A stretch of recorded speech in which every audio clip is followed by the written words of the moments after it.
আমাদের দেশে এখন সিরিজ কেউ দেখে না। আমার আমার পরিচয় যদি বলি, আমি সিরিজ দিয়ে পরিচিত পাইছি এবং আগেরকার সিরিজের প্রতিটা চরিত্র মানুষ মনে রাখতো।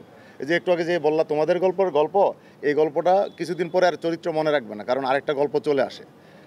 একটা গল্প ৬০ মিনিট ৭০ মিনিট দেখার পর এই চরিত্র বেশি দিন মনে থাকে না। তো বড় একটা সিরিজ করলে প্রতিটা চরিত্র মনে থাকে। আমার টার্গেট হচ্ছে চরিত্রগুলো যাতে মানুষকে কানেক্ট করে এবং যাতে মানুষগুলো চরিত্রগুলো ফিল করে যে এটা আমি, এটা আমার চাচা, এটা আমার ফুপু, এটা আমার মামা, এটা টার্গেট। আর আমরা সবাই বলি যে আমাদের দেশের অডিয়েন্স ম্যাক্সিমাম হচ্ছে কোরিয়ান সিরিজ দেখে, তার্কিশ দেখে বা পাকিস্তানি দেখে। তা আমার হঠাৎ মনে হলো যে এত মানুষ এদের সিরিজ কেন দেখে, মানে এদের সিরিজগুলো কেন দেখে।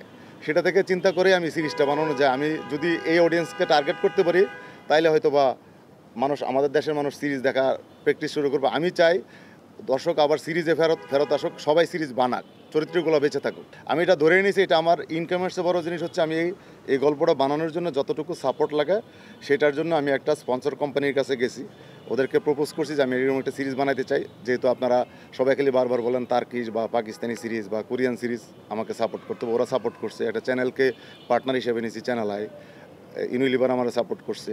এই হিসেবে বড় বাজেট করে আমি একসাথে করার প্ল্যানটা করছি, যাতে মানুষ গল্পটা দেখতে পারে। আমি ফ্যামিলির একজন মেম্বার, ফ্যামিলিকে পছন্দ করি এবং আমার বিশ্বাস এখানে যারা আছে সবারই ফ্যামিলি আছে, সবাই ফ্যামিলিকে পছন্দ করে।